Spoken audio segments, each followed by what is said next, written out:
क्षुद्र जलसेचन विभाग रे कार्यरत 2 कर्मचारी लांच नहीं विजिलेंस हाथ में धरा पड़ा पर विजिलेंस पक्षर प्रेस विज्ञप्ति जारी। गजपति जिला पारलाखेमुंडी स्थित क्षुद्र जलसेचन विभाग अधीक्षण जंत्री कार्यालय रे कार्यरत 2 जन कर्मचारी 32 लाख टंकार रनिंग बिल कराइदेवाई जैनिक ठेकादार 30,000 टंका लांच नेबा बेले गतकाली विजिलेंस हाथ में धरा पड़ते।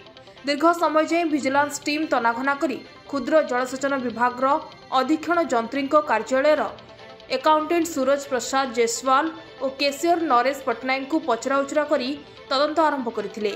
तदंत बेले ठिकादार 4टी बिल कराइदेबाकू कही 15,000 लेखाएं पृथक पृथक भावे 2 जन मोट 30,000 टंका फोनपे द्वारा लांच नहीं जानिबाकू पाइथिले।